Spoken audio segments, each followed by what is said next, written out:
আল্লাহ নবী সাল্লাল্লাহু আলাইহি ওয়াসাল্লাম হাদিসের মধ্যে বলেছেন, বুখারী মুসলিমের মধ্যে আসছে, আল্লাহর হাবিব বলেন, মুসলমান যদি এই ব্যক্তি কাজ থেকে বিরত থাকতে পারে তাহলে তাদের জন্য জান্নাতে যাওয়া সহজ হয়ে যাবে। এক নম্বর হলো আল্লাহ পাক রব্বুল আলামিন তার সাথে কোনো জিনিস শরীক না করা, আল্লাহ তাআলার পরিবর্তে আল্লাহ তাআলার সমকক্ষভাবে কারো ইবাদত করা। এক নম্বর কাজ কি? আল্লাহ তাআলা তার সমকক্ষ ভেবে দেওয়া, তার সমকক্ষকে ভেবে দেওয়া, আল্লাহ তাআলাকে বাদ দিয়ে অন্য কোনো সত্তার ইবাদত করা, শিরক করা। এক নম্বর কি? শিরক করা। কতগুলো সংস্কার বলে দিব, কথাগুলো মনে রাখবেন। রাসূলুল্লাহ বলেছেন জান্নাতে যাওয়া সহজ হয়ে যাবে এই সাতটি কাজ থেকে বিরত থাকলে। এক নম্বর কি? শিরক করা। তাহলে আল্লাহ তাআলার সাথে কোনো ব্যক্তিকে শিরক করা যাবে না, শরীক করা যাবে না। আল্লাহ তাআলার ইবাদত করতে হবে একমাত্র তার জন্য, অন্য কোনো ব্যক্তির জন্য নয়, কোনো বাবার জন্য নয়, কোনো কবরের জন্য নয়, কোনো মাজারের জন্য নয়। বলেন তো এগুলো কথা বলে অনেকে রাগ হবে অথবা বলেন যিনি মারা গেছেন, যিনি কবরে শুয়ে আছেন, উনি কারো কোনো ব্যক্তির জন্য করতে পারবে? পারবে না। কিন্তু যিনারা নবী ছিলেন, আল্লাহ পাকের পয়গম্বর ছিলেন, ওনাদের বিষয়টা ভিন্ন। নবীরা যারা ছিলেন তাদের বিষয়টা ভিন্ন। নবী আর সাধারণ মানুষের মধ্যে এক হয়।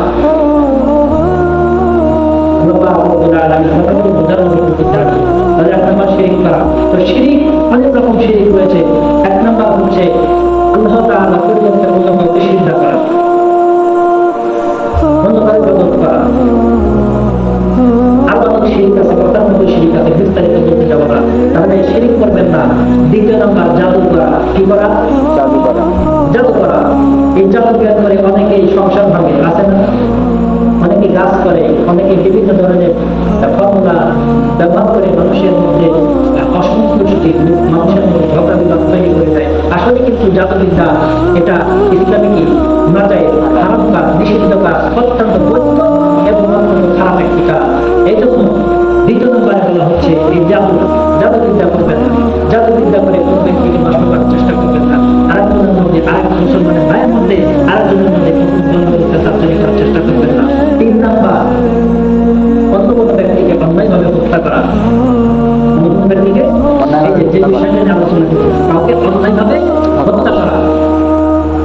ইসলামের বিধিবিধান যেগুলো আছে, এই বিধিবিধানগুলোর মধ্যে যাকে হত্যা করা যায়, ইসলামের কিন্তু কিছু কিছু কথা আছে যেগুলো বলে মানুষের মধ্যে বিভ্রান্তি হবে। এগুলো কথা এজেন্ট ছাড়া না হলেই ভালো। তো যার উপরে কোনো প্রকৃত যে মুসলমান তাকে কিন্তু হত্যা করা হারাম। কোনো মানুষ হয়তো মানুষকে হত্যা করা কি নিষিদ্ধ, হারাম। চতুর্থ নম্বর কথা, এটা হচ্ছে অন্যায়ভাবে অন্য কোনো ব্যক্তির সম্পদ লুণ্ঠন করা। অন্যায়ভাবে অন্য কারো সম্পদ, সেটা ডাকাতি হইতে পারে, অন্যায়ভাবে চিন্তাই করে দেওয়া হতে পারে, বা টেনে দিতে কাউকে দিয়ে দেওয়া, অন্যায়ভাবে অন্যায়ভাবে তার সম্পদ ছিনিয়ে নেওয়া।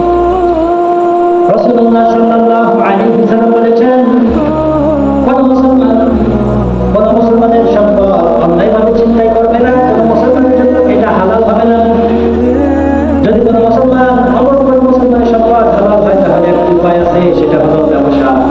সেটা হলো একে অপরের মধ্যে কিনা বেচা করে, ব্যবসা করে, বেচা বিক্রির মাধ্যমে আরেকজনের সম্পদ আরেকজনের সম্পদের জন্য। তাহলে যদি আরেকজন অপর মুসলমানের সম্পদ আমি ভোগ করতে চাই, যদি উনি হাদিয়া হিসেবে দেয়, খুশি হয়ে দেয়, যদি তার কোনো অভিযোগ না থাকে, তার কোনো সমস্যা নাই। কিন্তু অন্যায়ভাবে চিন্তাই করে নেওয়া, ডাকাতি করে নেওয়া, তাকে ধোঁকা দিয়ে নেওয়া, এগুলো হারাম। তাহলে হালাল করার উপায় কি? ব্যবসা, বেচা বিক্রি করা। আপনার কিছু গম আছে, কিছু ডাক আছে, এটা আমি ইচ্ছা করে দিতে পারবো না, এর পরিমাণ প্রয়োজন অনুযায়ী কিছু টাকা পয়সা আপনাকে দিয়ে এই জিনিসটা ক্রয় করে নিতে হবে, তাহলে তো আমার জন্য হালাল হবে। তাফসীরের মধ্যে আসছে ঠিক এইভাবে হালাল হবে। কিন্তু শুধুমাত্র বেচা বিক্রি বা ব্যবসা বাণিজ্য হতে পারে, সেটা হালাল হবে না। এখানে বাধ্যতা রয়েছে। দেশের মধ্যে, সমাজের মধ্যে বিভিন্ন চাষ করে, সিগারেট, বিড়ি, তামাক জাতীয় দ্রব্যগুলো বেচা বিক্রি হয়, এগুলো বিক্রি হয়, তাহলে এগুলো হালাল নাকি? এগুলো কখনো হালাল হয় না। এগুলো ব্যবসার ক্ষেত্রে হালাল। আল্লাহ পাক রব্বুল আলামিন সরাসরি হারাম করে দিয়েছেন নেশাজাত দ্রব্য যেগুলো, এগুলো সম্পূর্ণ কি হারাম। আসলে দেখেন এলাকার মধ্যে, সমাজের মধ্যে, দেশের মধ্যে যে সমস্ত রাষ্ট্রগুলো জায়গা বেচা বিক্রি হয় বেশি, ব্যবসা বাণিজ্যের সাথে জড়িত এগুলো জায়গায় দেখেন পান, বিড়ি, সিগারেট এগুলো কিন্তু আছে। এগুলো ছাড়া কোনো দোকানই নাই। যদি বলা যায় আজকে থেকে আমার দোকানে বিড়ি, সিগারেট, পান এগুলো তামাক জাতীয় দ্রব্য, নেশা জাতীয় দ্রব্য বেচা বিক্রি বন্ধ, আর ব্যবসায় বন্ধ, ঠিক না?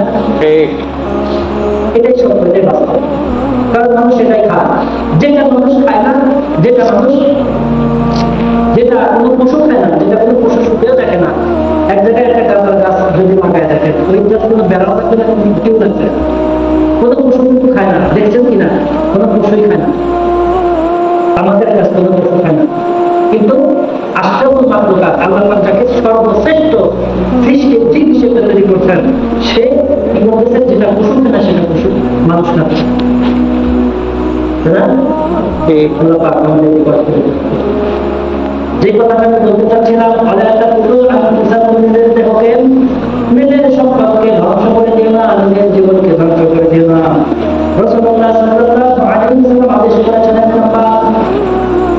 এক নম্বর আদেশ হলো রাসূলুল্লাহ সাল্লাল্লাহু আলাইহি ওয়াসাল্লাম সুস্থ রাখো। হাদিসের মধ্যে আসছে তিরমিজি শরীফের বর্ণনা 2038 নম্বর হাদিসের বর্ণনা, আল্লাহ নবীর সাহাবাদের হাদিসকে সে জিজ্ঞাসা করেন, ইয়া রাসূলুল্লাহ, আমরা তো কখনো কখনো অসুস্থ হয়ে যাই, কখনো কখনো আমরা আক্রান্ত হয়ে যাই, অসুস্থ হয়ে যাই, তাহলে আমরা অসুস্থতা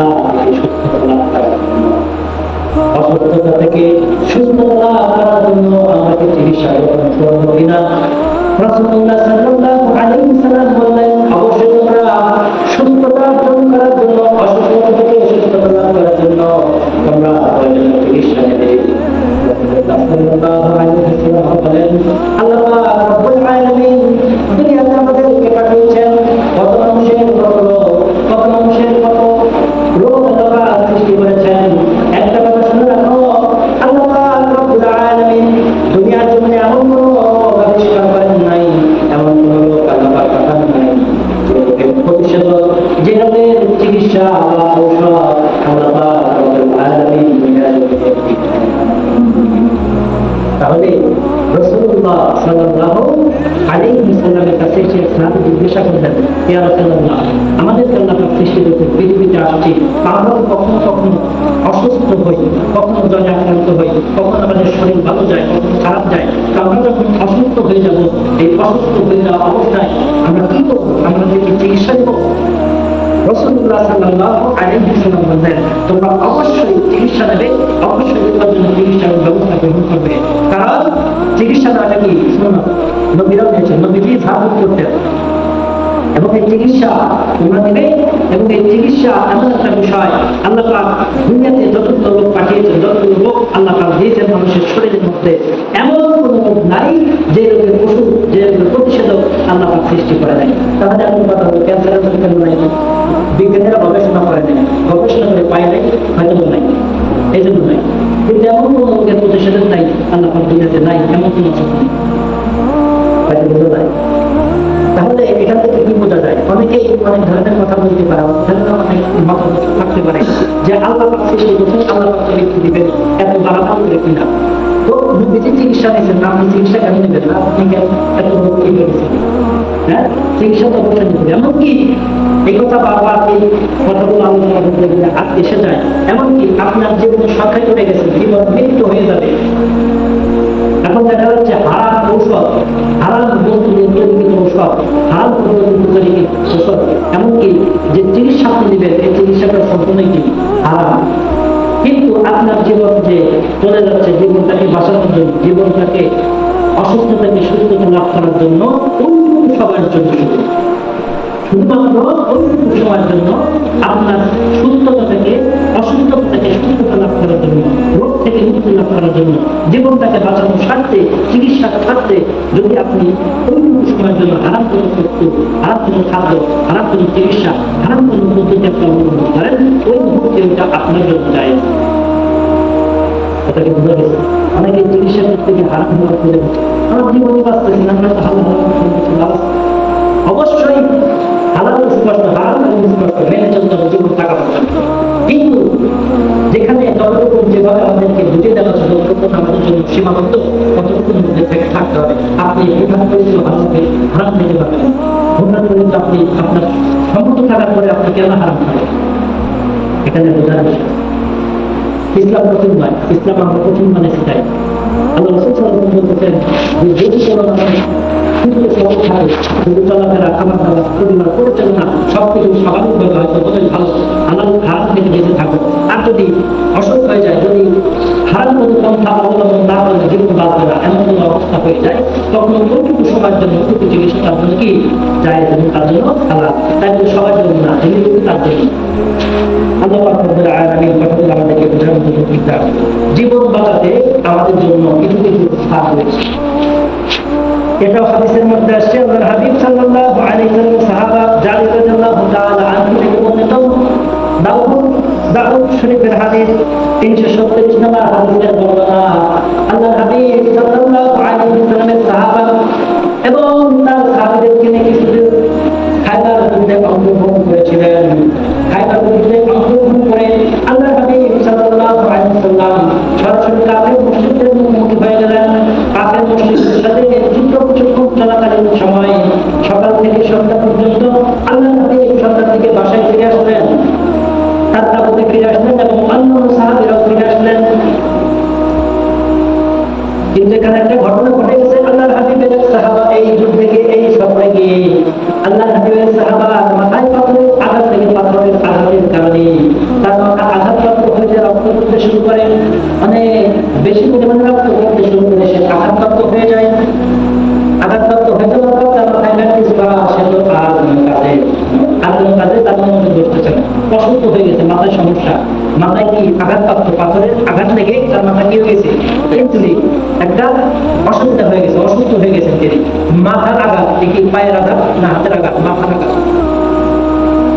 মাথার আঘাত যেন তেন নয়, অসুস্থ হয়ে গেছে। ওই সাহাবী তো অসুস্থ, অন্য সাহাবীদেরকে জিজ্ঞাসা করছে, তোমরা কি জানো আল্লাহর হাবিব সাল্লাল্লাহু আলাইহি ওয়াসাল্লাম এমন কোনো বিধান, এমন কোনো নিয়ম কি বেঁধে দিয়েছেন কিনা? আমি তো অসুস্থ, মাথা কেটে গেছে, আমার জন্য কি এই ঘুমটা আমার জন্য গোসল ফরজ হয়ে গেছে। কিন্তু আমি যদি গোসল না করি, গোসল না করে যদি নামাজ আদায় করি, তাহলে আমার জন্য সেটা জায়েজ কিনা? সাহাবারা না জেনে জবাবটা দিয়ে দিলেন, তুমি যেহেতু তোমার আশেপাশে পানির ব্যবস্থা রয়েছে, তুমি যেহেতু পানি ব্যবহার করতে সক্ষম, তাহলে তোমার জন্য মাথা ফেটে গেছে, মাথায় ব্যান্ডেজ করা, কি করা? এই কথাটা আমাদের জীবনের সাথে সম্পর্কিত, আমাদের জীবনে ঘটে যাওয়া সমস্ত বিষয়ের সাথে সম্পর্কিত। অনেকে এই অসুস্থ হয়, অসুস্থ হওয়ার জন্য আমার বাদ দেয়, আছে না? মাথা কেটে গেছে, হাত কেটে গেছে, নামাজ বাদ দেয়। এখান থেকে একটা শিক্ষা আছে, এখানে একটা বিষয় আছে।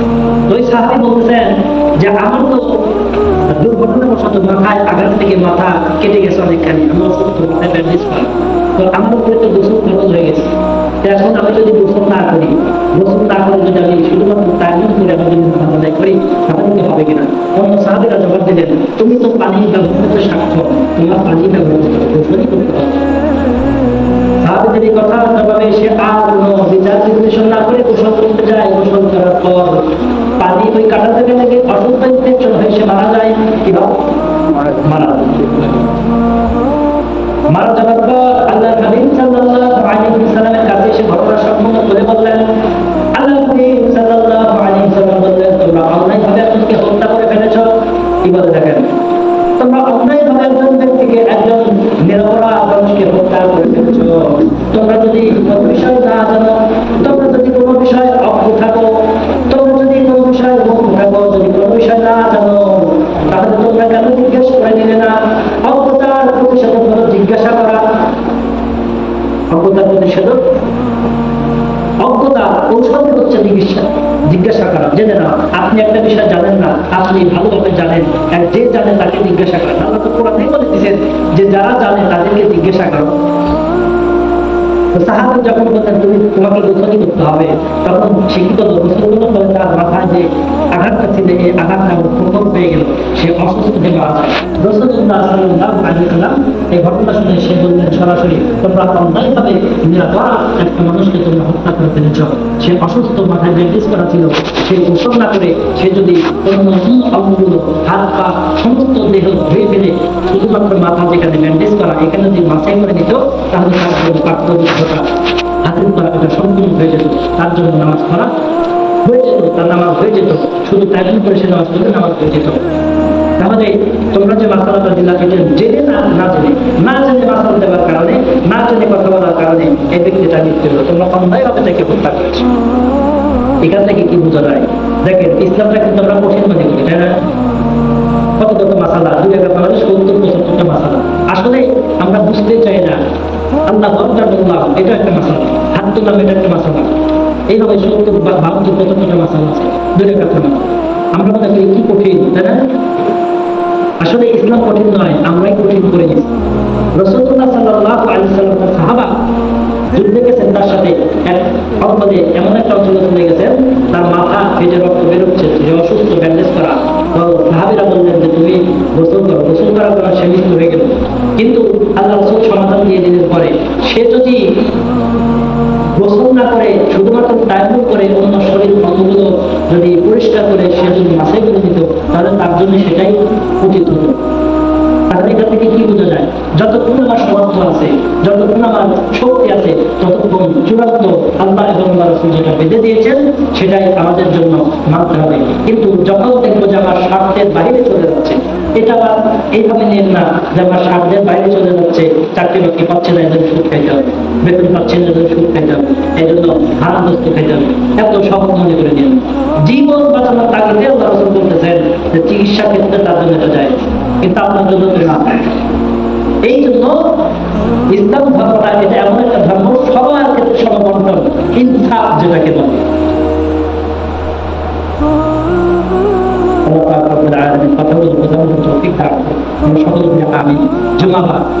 অলরেডি 20 থেকে 22 বেজে গেছে, আর কি সময় আছে বলেন? এখন তো আমি আলোচনা শেষ করে খুতবা দিই, খুতবা দিতে কিন্তু 30 মিনিট বেজে যাবে না? অবশ্যই বাড়বে। সময় অতি সংক্ষিপ্ত। শুক্রবারে এই 2 রাকাত নামাজ অনেকে আসে এমন একটা সময়ে, একটু দেরি করে আসে, কাজের ব্যস্ততা, বাঙালির ব্যবসা বাণিজ্য, সেটা ভিন্ন কথা। অনেকের দেরি হয়ে যায়, সেটা বড় কথা নয়, অনেকের দেরি হয়ে যেতেই পারে। কিন্তু এমন কিছু মানুষ আছে বাড়িতেই বসে থাকে, দেরি করে আসে 20, 22, 25, আর 2 রাকাত নামাজ পড়িয়ে দেব, পরের 4 রাকাত যে বাজার জন্য এটাও করেন। বলেন তো নামাজ কি পরিপূর্ণ হলো না? আল্লাহ রাসূল এবং আল্লাহ পাক যেটা বিধান দিয়ে দিয়েছেন এটা কি মানলাম না? তাহলে কি হলো? লাভ নাই। তো যে কথাটা বলতেছিলাম, নিজের জীবনটাকে ধ্বংস করে ফেলতেছি আমরা, বিভিন্ন জায়গায় সময় নষ্ট করতেছি। বিড়ি, সিগারেট এগুলো তো কমন, এগুলো যদি কোনো দোকানে না থাকে ওর দোকানে কাস্টমারই যাবে না, ঠিক না? আল্লাহ পাক রব্বুল আলামিন কথাগুলো বোঝার তৌফিক দান করুন। আর নিজের জীবনটাকে শেষ করে দেওয়া, অনেকে আত্মহত্যা করে। হাদিসের মধ্যে আসছে রাসূলুল্লাহ সাল্লাল্লাহু আলাইহি ওয়াসাল্লাম বলেছেন, যেই ব্যক্তি যেইভাবে দুনিয়াতে নিজের জীবনকে শেষ করবে, নিজের জীবনকে কষ্ট দিবে, আল্লাহ পাক যে নিয়ামত দিচ্ছেন, চোখ দিচ্ছেন, কান দিচ্ছেন, হাত দিচ্ছেন, পা দিচ্ছেন, সমস্ত কিছু হক আছে, এই সমস্ত কিছু আপনি নির্বিচারে আপনি নিজের দেহটাকে শেষ করে দিচ্ছেন, এর অবশ্যই একটা হিসাব আছে। এটা অবশ্যই একটা আল্লাহ পাক দিচ্ছেন, একটা হিসাব নাই। জাহান্নামের মধ্যে জাহান্নামীদের যে আযাবগুলো দেওয়া হবে, এদের মধ্যে এই আত্মহত্যাকারী যারা যেইভাবে, যেই অঙ্গ দিয়ে যেভাবে আঘাত করেছে, নিজেকে যেইভাবে আত্মহত্যা করেছে, তার এই আত্মহত্যাটাই, তার এই শাস্তিটাই জাহান্নামের শাস্তি। কোন ব্যক্তি যদি দুনিয়ার জমিনে, হাদিসের মধ্যে আসছে, কোন ব্যক্তি যদি দুনিয়ার জমিনে বিষ খায়, অনেকে গলে যদি দেয়, অনেকে ছুরি দিয়ে আঘাত করে নিজের দেহকে শেষ করে দেয়, তো যেই ব্যক্তি যেইভাবে, যদি কোনো ব্যক্তি বিষ খায়, জাহান্নামের মধ্যে তার হবে বিষ খাওয়া, বিষ খাইতেই থাকবে, মধ্যে গাবার তাকে জাগ্রত করে দেওয়া হবে, আবার বিষ খাইতেই থাকবে, একের পর এক, ব্যাক টু ব্যাক এভাবে চলতেই থাকবে। যদি কোনো ব্যক্তি গলায় রশি দিয়ে আত্মহত্যা করে জীবনকে ধ্বংস করে যায়, জাহান্নামের মধ্যে কি করবে? একের পর এক এই দড়িতে ফাঁস লাগাতেই থাকবে। যদি কোনো ব্যক্তি ছুরি দিয়ে নিজের পেটে আঘাত করে, গলায় আঘাত করে আত্মহত্যা করে, জাহান্নামের মধ্যে তার জন্য সেটাই শান্তি হবে। একের পর এক নিজেকে আঘাত করবে, একের পর। আর জাহান্নামের আঘাত কখনো কম হয় না, এরপর দ্বিতীয় ধাপ, তৃতীয় ধাপ, চতুর্থ ধাপ। কোনো পুলিশ যদি কোনো ব্যক্তিকে আঘাত করতে যায় তাহলে সে মানুষ, সে খায়, সে প্রস্রাব করে, পায়খানার প্রয়োজন হয়, তাই না? সে যদি কোনো মানুষকে আঘাত করে তাহলে প্রথম আঘাতটা যত জোরে লাগবে দ্বিতীয় আঘাত কিন্তু তত জোরে দিতে পারবে না, তার প্রাণ চলে আসবে এক সময়। দ্বিতীয় আঘাত তত জোরে দিতে পারবে না, কিন্তু জাহান্নামের আযাব একের পর এক দ্বিগুণ হবে আর পুনরায় বৃদ্ধি হবে। সম্মানিত হাজির উপস্থিতি, আর একটা হাদিস ছিল, এই হাদিসটা কিছু অংশ বলার চেষ্টা করতেছিলাম কিন্তু বলতে পারলাম